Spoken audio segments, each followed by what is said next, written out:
Asante sana. Thank you, Governor. My brother, Governor of Siaya. Bas.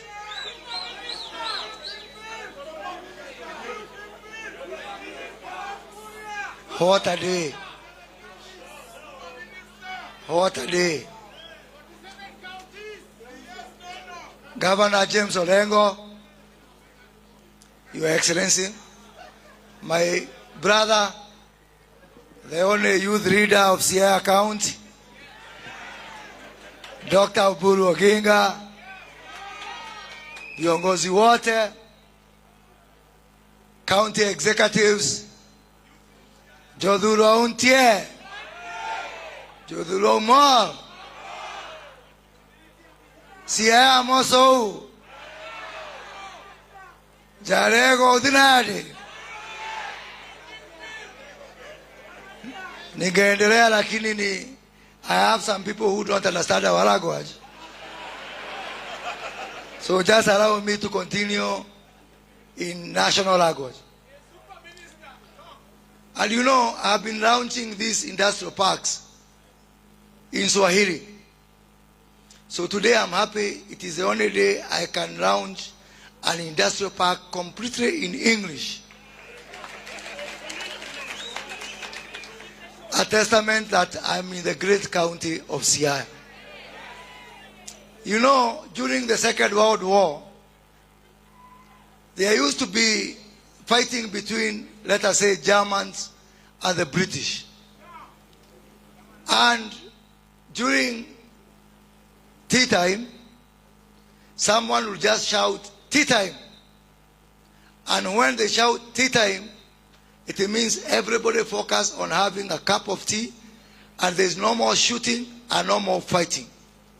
Today, I'm in Siaya to shout, tea time. That there comes a time when we put our differences aside and focus on what unites all of us. And this journey of development and this battle to put money in the pockets of our people is actually a moment of tea time when we pack our guns, get together as brothers and sisters, in the words of Governor Orengo, one people, one country, one nation. I am here today to culminate a very busy week and very fruitful week, which started in the plains of Laikipia, a county which brings together all communities of this country, from Kikuyus to Luos to Maasais to Turkanas to Pokots. On Monday. On Tuesday, we were in Nyatike, in Migori County, launching a similar industrial park. And yesterday, I was in Kisii, launching another park there in the land of bananas. And today, I came to the land of Jaramogi, and the land of Obama, and the land of Baba.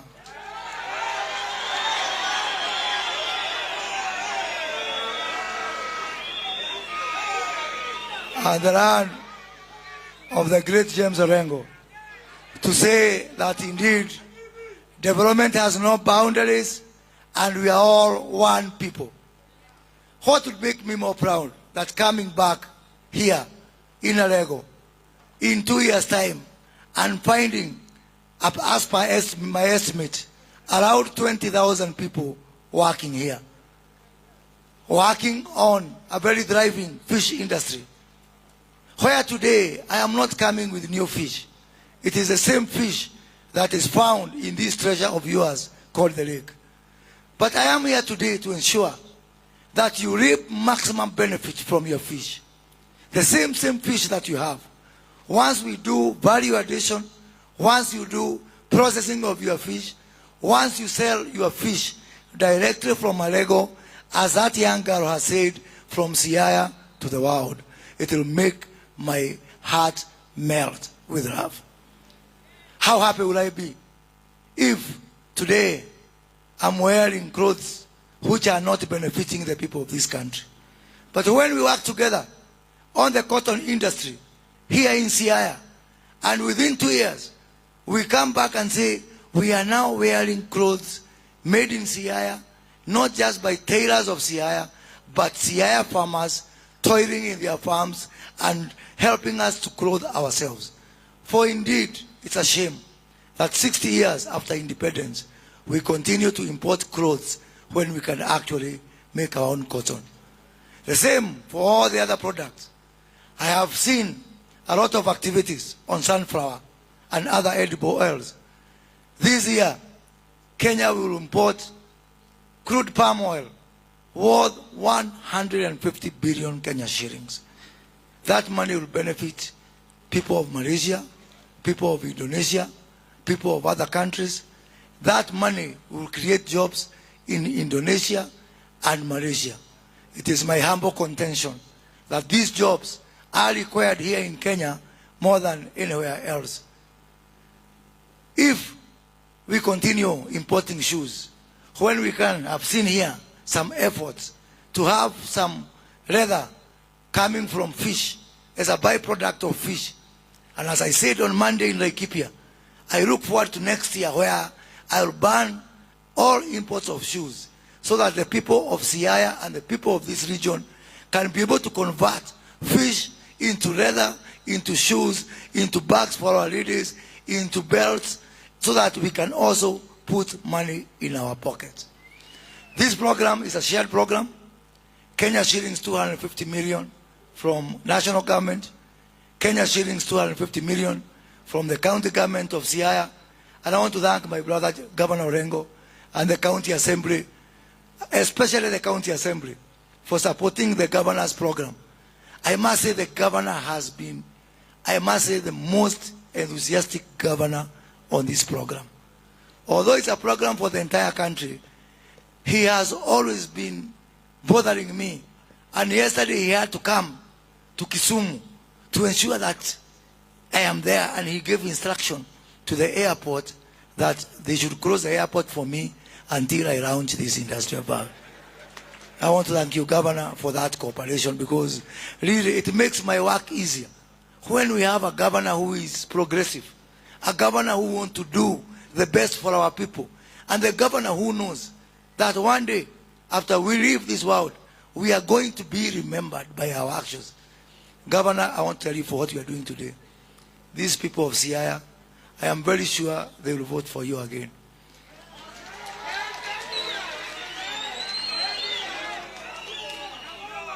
But that is not important. What is important is whether they vote for you or not. Me and you, we have got very high chances of seeing the kingdom of heaven because of what we are doing today. And I'm very, very, very, very, very, very proud of that. So guys, let us work together to uplift the lives of our people. Hakuna uchaguzi mwaka huu, na hakuna mwaka ujao. So can't we keep ourselves busy by focusing on development? Then when the next election comes, we decide now, tea time is over, we go back to those other things. And if possible, even those ones, we leave them behind and we forge together as one united nation. Sitting here, standing here as a minister in charge of investment, trade and industry, I feel a sense of foreboding. When I remember the journey that myself, Brother James Orengo, Senator Oburu Oginga have come from. On 20th of January 1994, we were here, a whole 29 years ago, to bury Jaramogi Oginga Odinga, the man who instructed Otieno Kajwang to represent me in court and get an injunction that stopped me from being expelled from the University of Nairobi. And when I came here to bury him, I came to thinking we were coming for a burial, until now James Orengo quoted Mark Antony and told us that he was not coming to bury Oginga. 1 year later, when we had our first anniversary, the first Teraburu of Jaramogi. I was at Kangoka Jaramogi.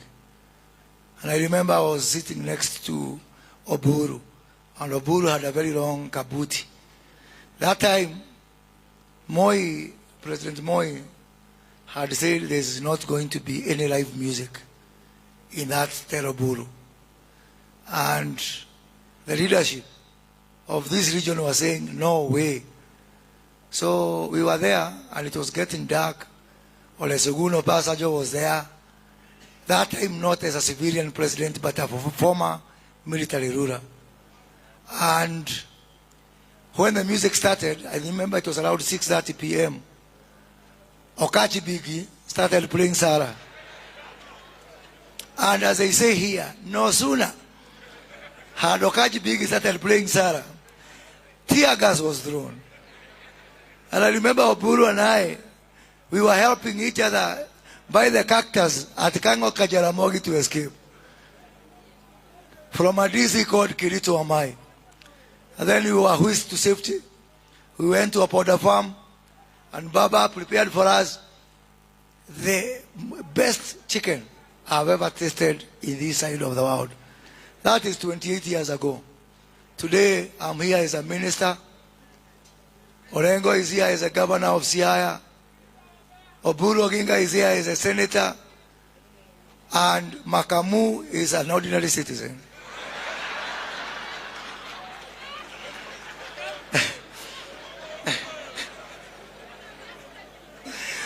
Najua ndugu yangu Makamu, I told him, go back to Siaya. You are spending too much time in Kisumu. Sasa ona sasa. But he's a good friend of mine, and he calls himself my ambassador at large in Siaya and Kisumu counties. So, Governor, as we agreed, for us to gain meaningful use of this industrial park, we must also focus on production. And at the heart of this issue of production, we need to ensure that we give these people the means for them to work for themselves. We've talked for many weeks now about the issue of cotton seedlings. I sent my PS for industry, Dr. Juma Mukhwana here. He worked with you. And now, today, this morning, I had a discussion with our Ministry of Agriculture. And we also had a discussion with you. And we agreed that in the spirit of real devolution, we have to ensure that we give counties the capability to produce their own seedlings. As you have promised me, as we build this industrial park here, as we seek to bring investors from all over the world to come here, we need also to ensure that you have your own capacity to produce your own seedlings. You have promised me that you'll avail, apart from this land, another 70 acres in Ugenya. Our Department of Agriculture, our Kenya Plant Health Inspection Service, KEFIS, our Kenya Agriculture and Livestock Research Organization, CALO, our Kenya Seed Company, they will come to you from next week to start working on a farm for multiplication of cotton seedlings, of sunflower seedlings, of our avocado seedlings, so that next year you don't have to wait for me to come and bring them, because you can be able to do it here. And that's how we are going to support the revolution. And that's how we are going to develop this country. On top of that, once we finish this industrial park, one of the state corporations in my ministry, called Kenya Development Corporation, is the one which is going to be here to operate this center. But most importantly, they will come with money. They will come with money to give credits to these people, to give them credit so that they can be able to buy inputs, to give them credit so that they can be able to do their own value addition, and also to bring money to buy equipment. We are going to buy equipment on a model we call common user facilities. That means even a hustler from Rarieda who does not have any money to buy big equipment can come right here, use the common user machines that we put here. For example, they can come with their fish here, rent our machine, process fish, rent our packaging equipment, pack their fish, sell to the export markets right from here. You don't have to be big, and nobody is small to be able to use this industrial park. We want to grow together. You know, I say, if all the 47 regions of this country are able to pull together, kwetu tunatoka kitu fulani, hapa samaki, hapa cotton, hapa area Kisii bananas, another area beef, this country will grow and will be able to rise together. That is why I am very much focused on ensuring that we have got 47 mini economies that are all working, producing, contributing to our national good. And you know, in 1965, Mboya, Kibaki, and other people, they did a lot of good things. But there's one mistake they made. And I'm sure Dr. Oburu Oginga, you will support me in this one. This sessional paper number 10 of 1965, that is the source of all the problems we have in this country. When people put ink on paper to say that there is part of this country that is classified as useful Kenya and other parts which are classified as useless Kenya, we are still paying for that misadventure that happened 60 years ago. And that is what I'm trying to resolve to this.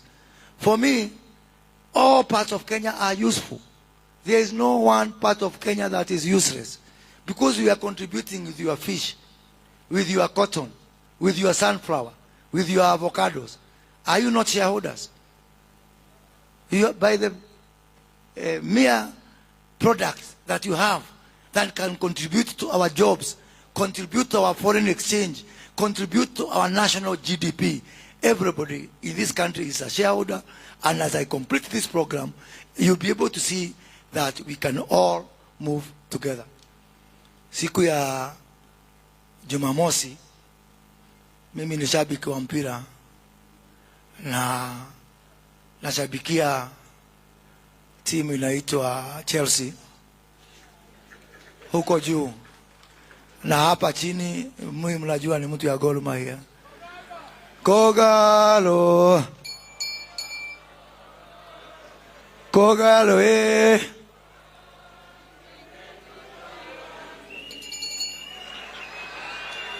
Asante sana na Mungu awabariki. Thank you very much. Thank you very much. Bwana CS, before you go to your seat, kindly, since you danced, or there was tear gas that disrupted your dancing in 1994, today we don't have Okach, but we have a locker who is going to do a quick number for you so that you complete the jig, and you will be joined up on stage for the dance by the governor, the speaker, and the senator, and the honorable waziris. Katike kidogo, tafadhali. A locker.